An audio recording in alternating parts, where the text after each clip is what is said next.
Okay, so this is episode 5 for the walkthrough slash tutorial for Victoria Empire Under the Sun, and this particular episode is talking about revolts, and you're going to get them, however you play the game, pretty much.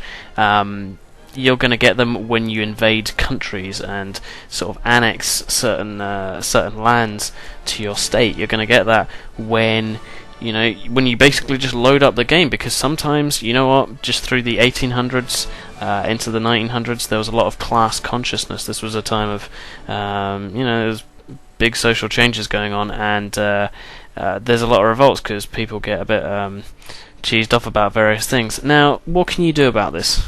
Well, in this particular instance, I had a lot of troops, so, old-fashioned solution, especially for Tsarist Russia, send in the troops, just, kick their ass and make sure they behave.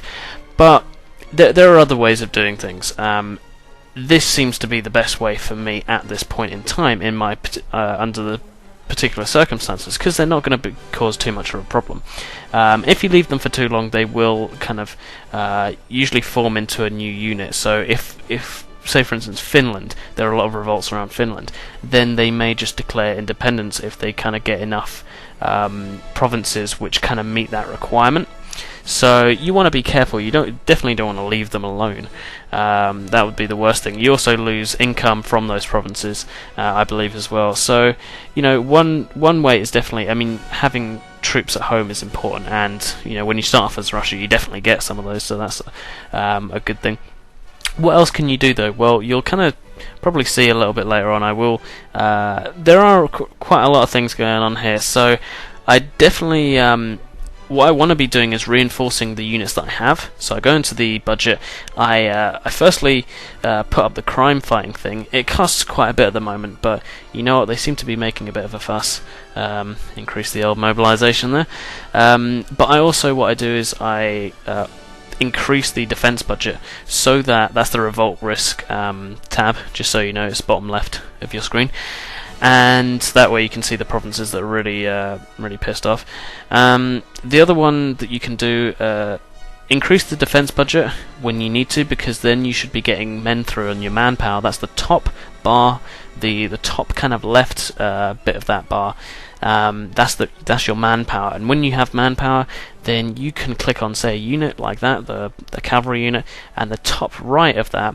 There's a fist, an orange fist, and it has a number next to it. If you click that fist, that reinforces the unit.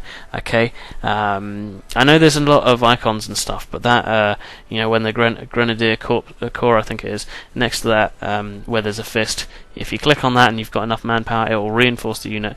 It will make it stronger. It will make it more able to fight these units, and also it will make it quicker in converting those provinces back to your control. See, when they're black, they're not under your control. When they're green, in this case, or when they're any other color like your state, then they are they're under your control. And to move your units, you just you can box them with left, and you click right on the province to move them or engage the enemy. It's pretty simple like that. You don't want to be having this on unpaused if there's a lot going on. You want to make sure you've got good control of that. But you guys know that already anyway. Pause is like your best friend in this game. So anyway, yeah, I didn't seem to be having such a great time with this one.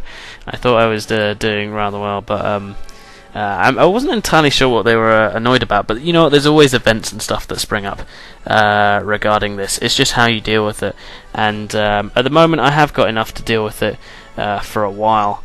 Definitely. They're not going to break away, because I don't really know of any countries in that particular region that can be formed, firstly.